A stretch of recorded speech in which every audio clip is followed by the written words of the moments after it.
Hello students, இப்போ நம்ம இதில் பார்க்க போகிறது 7ஆம் வகுப்பு கணிதம் 3ஆம் பாடம் 4வது பாடம் பார்த்திங்கன்னா வடிவியல் பயிற்சி 4.3 மேற்சிந்தனை கணக்குகளில் 7வது கொஷினுக்கு ஆன்சர் பார்க்கலாம். 7வது கொஷின் பாருங்கள், என்ன கேட்டுக்கிறாங்க. இளஞ்சிவப்பு வடிவமும் நீல நிற வடிவமும் சர்வசமம் தன்மை உடையன. நீல நிற வடிவம் இளஞ்சிவப்பு நிற வடிவத்தின் நிழல் உருவாகும் அமைய தேவைப்படும் உருமாற்றங்களின் வரிசையை விவரின்னு சொல்லியிருக்காங்க. அப்போ ஃபஸ்ட்டுக்கு ஆன்சர் பார்த்திங்கன்னா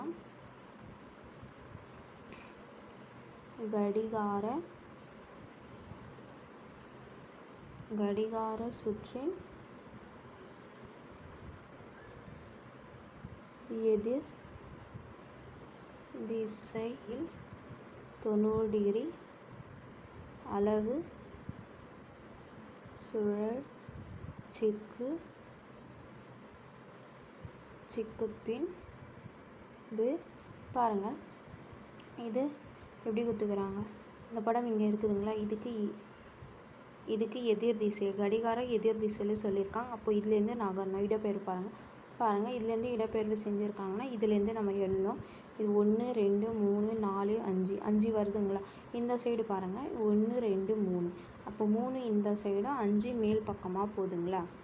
அப்போது இதுக்கு 3 இடது பக்கமாகவும் 5 மேல் பக்கமாகவும் போகுது இடப்பெயர்வு.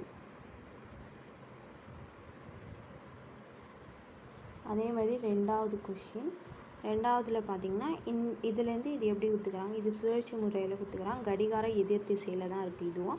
அப்போ எவ்வளோ போகுது பாருங்கள். இதுலேருந்து ஸ்டார்ட் பண்ணிங்கன்னா 1 2 போயிட்டு திருப்பி போட்டுக்கிறாங்க. அவ்வளோதான், இதுக்கு சுழற்சி முறை தானே இது. அப்போ 2 இடது பக்கமாக. அப்போ கடிகார சுற்றி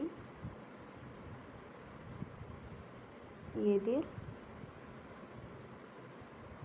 திசையில் 90 டிகிரி அளவு சுழற்சிக்கு பின்பு